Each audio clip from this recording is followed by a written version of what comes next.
થોડા દિવસો પહેલા રાજભા ગઢવીએ વન વિભાગમાં એક અરજી કરી હતી. એ અરજી મુજબ તેમણે અમરેલીના ધારી વિસ્તારમાં ગીરમાં આવેલી જમીન પર ઝૂંપડા બાંધવા માટે અને પશુપાલન કરવા માટેની તેમના દ્વારા માંગણી કરવામાં આવી. જોકે આ સાથે જ વન વિભાગની એક બેવડી નીતિ એનો એક પર્દાફાશ થયો છે, કારણ કે રાજભા ગઢવીના પિતા દ્વારા પણ કંઈક આવી જ અરજી કરવામાં આવી હતી. નમસ્કાર, આપની સાથે હું આકાંક્ષા. તમે જોઈ રહ્યા છો ઓવર રાજકોટ. આજના વિડીયોમાં ભાસ્કરનો એક જે અહેવાલ સામે આવ્યો છે, અહેવાલ મુજબ મારે વાત કરવી છે. રાજભા ગઢવી ખૂબ જાણીતા લોક સાહિત્યકાર અને કલાકાર છે. તેમને અત્યારે એક જે વન વિભાગ દ્વારા મંજૂરી આપવામાં આવી છે, મંજૂરીથી વિવાદ ઊભો થયો છે અને એમાં જ મારે ભાસ્કરનો આ જે અહેવાલ છે એની ચર્ચા કરવી છે. ગીરના સિંહોની સલામતીના સરકાર ઘણા બધા દાવાઓ કરતી હોય છે અને એક મહત્વનો મુદ્દો પણ છે કે ગીરમાં સિંહોની સલામતીને લઈને ધ્યાને રાખવામાં આવે અને જેટલા પણ પ્રવાસીઓ હોય, પર્યટકો હોય, તેમના માટે ઘણા આકરા નિયમો પણ બનાવવામાં આવ્યા છે. પણ કલાકારોની વગ સામે અધિકારીઓ કેવી રીતે નતમસ્તક થઈ જાય છે, આ રીતની વાત એમાં કરવામાં આવી છે. કારણ કે થોડા દિવસો પહેલા રાજભા ગઢવીએ વન વિભાગમાં એક અરજી કરી હતી. એ અરજી મુજબ તેમણે અમરેલીના ધારી વિસ્તારમાં ગીરમાં આવેલી જમીન પર ઝૂંપડા બાંધવા માટે અને પશુપાલન કરવા માટેની તેમના દ્વારા માંગણી કરવામાં આવી હતી.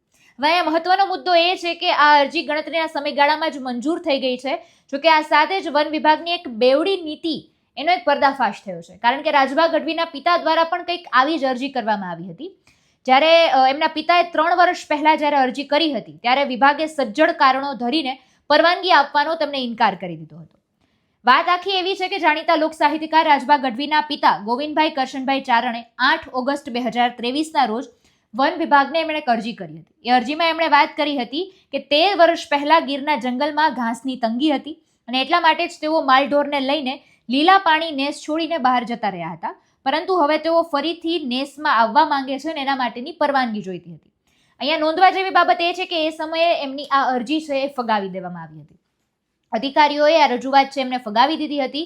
ના મંજૂર કરવા માટેના નક્કર કારણો પણ ધર્યા હતા. કારણો એવું હતું કે ગીર અને પાણિયા અભયારણ્યમાંથી બહાર ગયેલા મોટા ભાગના માલધારીઓ પાસે જંગલ બહાર પોતાની માલિકીના મકાન, ખેતી, આવક બધું જ સ્ત્રોત ઉપલબ્ધ છે. છેલ્લા 10 વર્ષમાં અભયારણ્યમાં માનવ અને માલઢોરની સંખ્યામાં 250%થી વધારેનો વધારો થયો છે. જે રીતે નિષ્ણાંતો ડોક્ટર પોલ જોસલિન અને ગાય મોનફોર્ટનો અભિપ્રાય મુજબ જંગલમાં માલઢોર વધતા તૃણાહારી વન્યજીવો પર વિપરીત અસર પડે છે, રોગચાળો ફેલાવાનું કારણ આવે છે. આવું પણ એક કારણ આપવામાં આવ્યું. જંગલ બહાર જે લોકો પણ મિલકત ધરાવતા હોય છે તેઓ નેસમાં હક જાળવવા ગોવાળો રાખે છે, જે કાયદાકીય રીતે પ્રતિબંધિત વિસ્તારમાં બિલકુલ યોગ્ય નથી. આવું એક ત્રીજું કારણ આપવામાં આવ્યું. ચોથું કારણ એવું આપવામાં આવ્યું અને તેના કારણે અરજી ફગાવી દેવામાં આવી કે સરકાર હાલ માલધારીઓને જંગલની બહાર વસવા માટેની યોજનાઓ ચલાવી રહી છે. નવા લોકોને અંદર પ્રવેશ આપવો એ નીતિ વિરુદ્ધ છે. આ 4 કારણો આપવામાં આવ્યા અને એમની જે અરજી છે એ અરજી ફગાવી દેવામાં આવી. હવે એમના જે નિયમો છે એ નિયમો પણ આ અહેવાલમાં રજૂ કરવામાં આવ્યા છે. નિયમોની આપણે વાત કરીએ તો માલધારી કે જે નેસમાં વર્ષોથી સતત વસવાટ કરતો હોવો જોઈએ, તેનો મુખ્ય ધંધો માત્ર પશુપાલન હોવો જોઈએ, રેવન્યુ વિસ્તારમાં તેમના નામે ખેતી, જમીન, મકાન એવું કશું જ કોઈ મિલકત ન હોવી જોઈએ, તેની પાસે કોઈ સ્થાવર મિલકત ન હોવી જોઈએ અને વર્ષોથી રહેતા હોવાનો પુરાવો એટલે કે 1971 પહેલા 10 વર્ષના સળંગ મસવાડી પાસ હોવા તેની પાસે જરૂરી છે. આ પ્રકારનો એ જે નિયમ છે, નિયમો પણ જોવા મળે છે. પણ અત્યારે રાજભા ગઢવી દ્વારા જે અરજી કરવામાં આવી છે, બહુ ટૂંકા ગાળામાં એ અરજી છે એને પરવાનગી આપી દેવામાં આવી છે.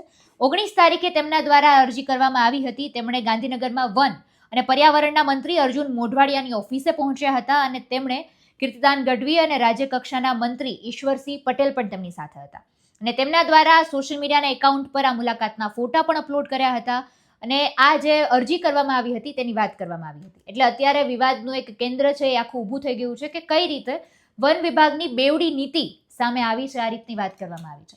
તમે આખા મુદ્દાને કઈ રીતે જુઓ છો, કમેન્ટમાં જણાવજો. નમસ્કાર.